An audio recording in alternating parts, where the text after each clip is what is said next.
I have the feeling that here in Europe, like trad climbing and the approach to it is a little bit all over the place.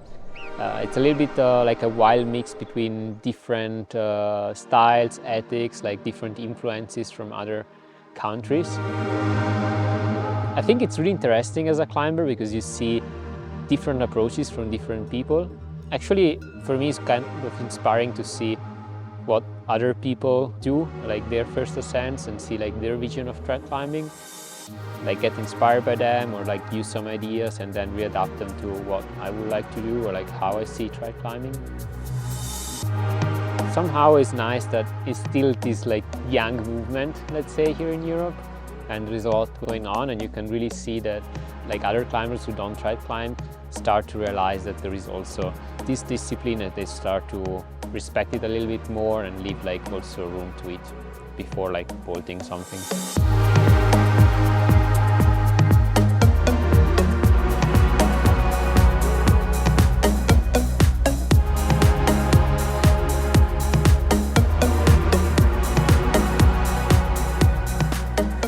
Besides some exceptions, like for example in Czech Republic on the sandstone, we don't have a lot of areas which are just for trad climbing in Europe, which means that a lot of the good routes are bolted, basically because there isn't like a big tradition of trad climbing in Europe, something kind of young, something that's booming, like more and more people are starting to get into this discipline.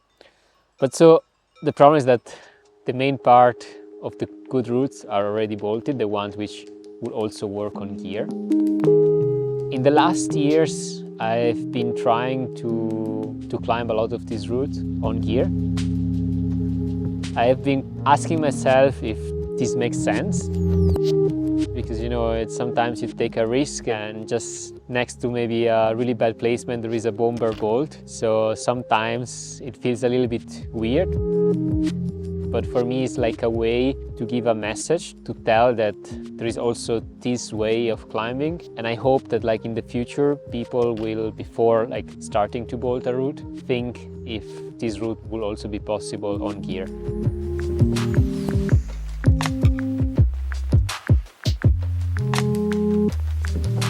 When I started to trad climb, like to get more into this discipline, I kind of used these bolted routes as a way to grow as a trad climber too.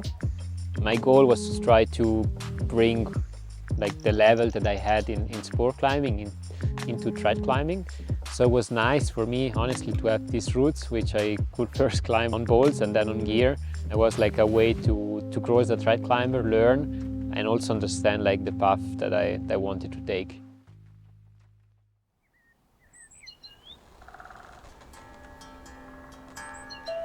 Ossola, it's a really special place for me. It's the place where I really started to trad climb, and I spent a lot of time there. I grew as a trad climber there.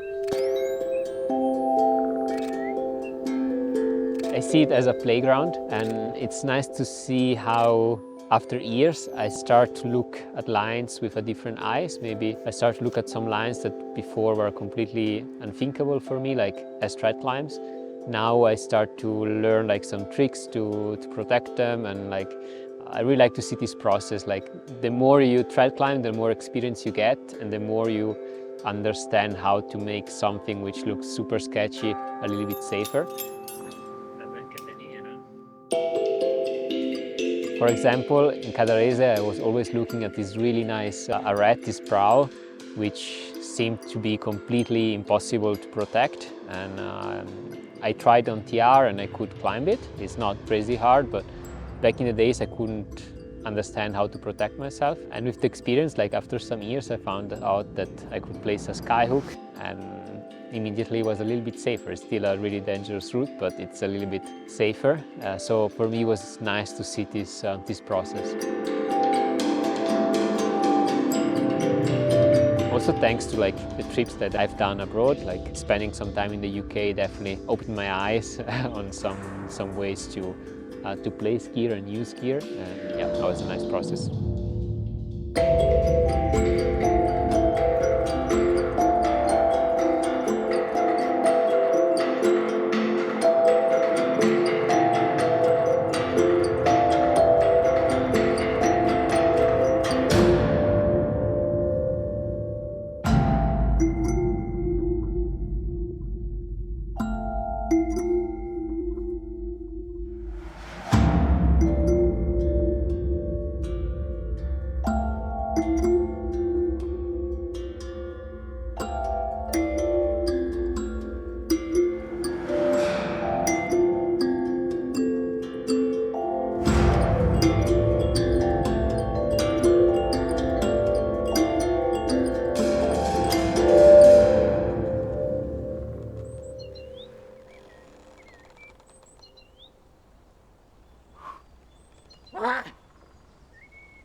In Cadarese there is a big potential for new routes.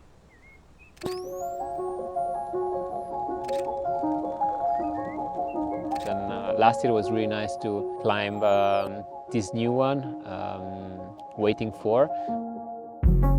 It was brushed by a really good friend, Alberto, who decided to place some pegs in the middle because he thought that it was impossible to climb it on gear in those places. And then he asked me to try it. I tried and I realized that it was possible without the pegs. So it was really nice that he was really open to change his mind on the way that the route had to be.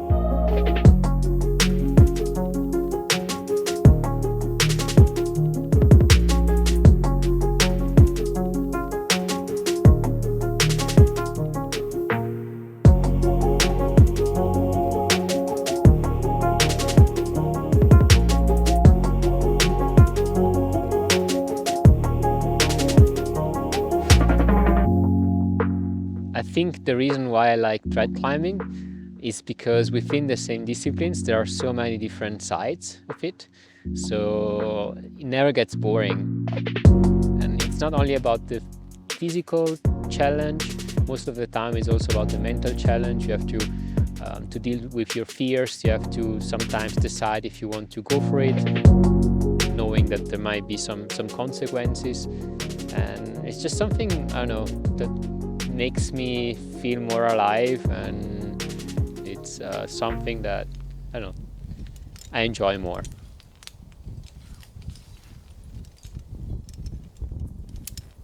Okay.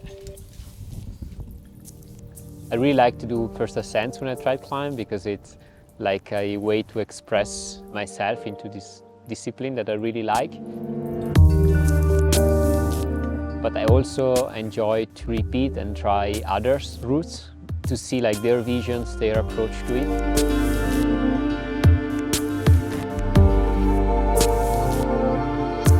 One good example was Into the Sun in Murtal, a route by Bernd Zanger.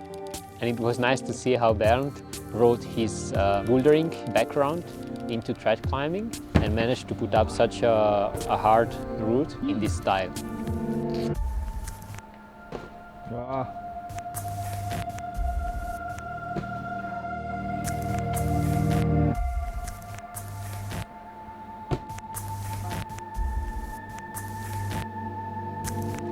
It's basically the hard part is this high ball, which is really hard climbing, and then the last part, the one which takes gear, is easier, but you still want to protect yourself with some gear.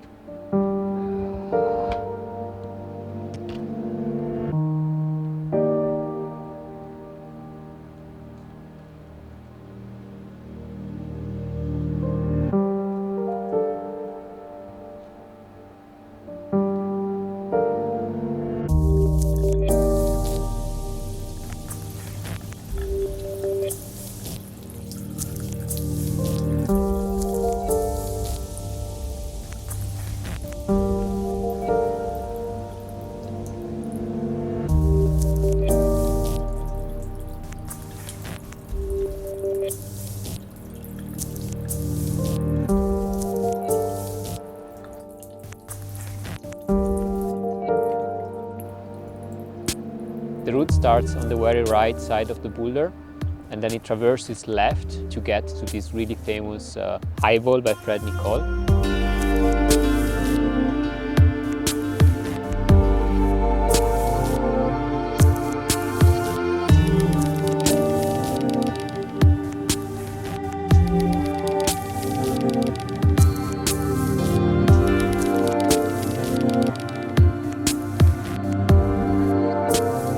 Once you reach the jug where you normally drop off as a boulder.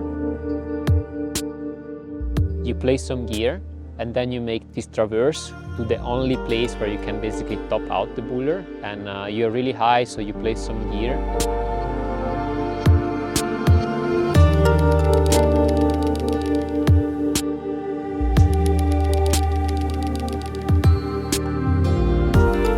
The traverse itself is not so hard, but then there is a sketchy mantle.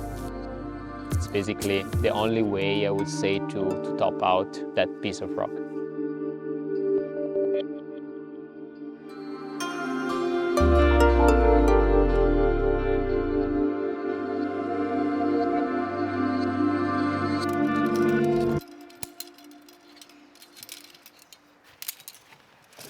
There is a misunderstanding when it comes down to trad climbing, because a lot of people think that it's something super dangerous, something that can kill yourself.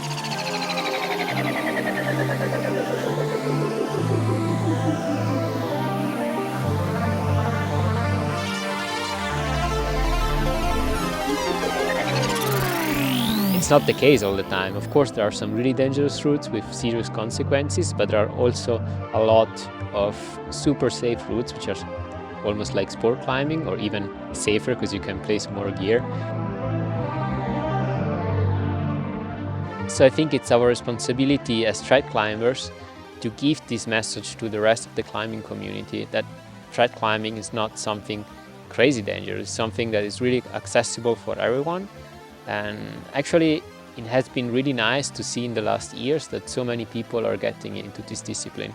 You see more and more people trying it out and enjoying it, and it's really nice.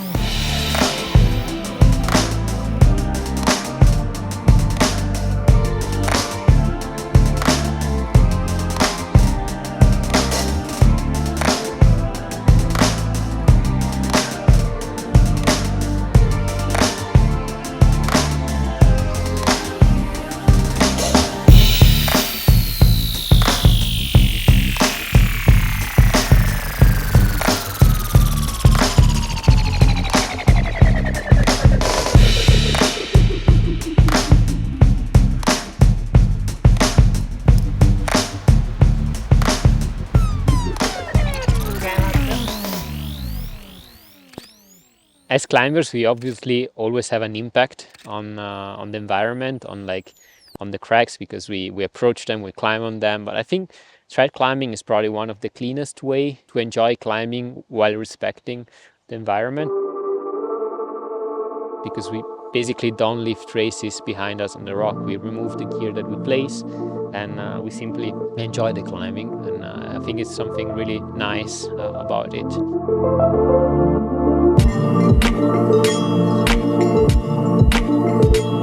And also as trad climbers, we have basically to accept the challenge that the nature gives us. We can't, if we see a line, just bolt it and climb wherever we want. We have to see if there is a way to protect it.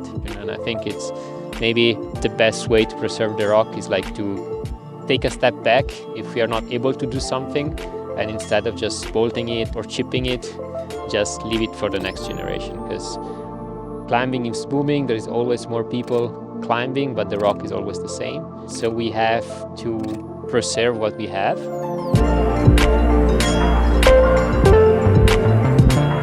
And I think it's not a sign of weakness. On the other side, it's more of a sign that we respect our sport, we believe in the future generations, and it's an act of not being selfish.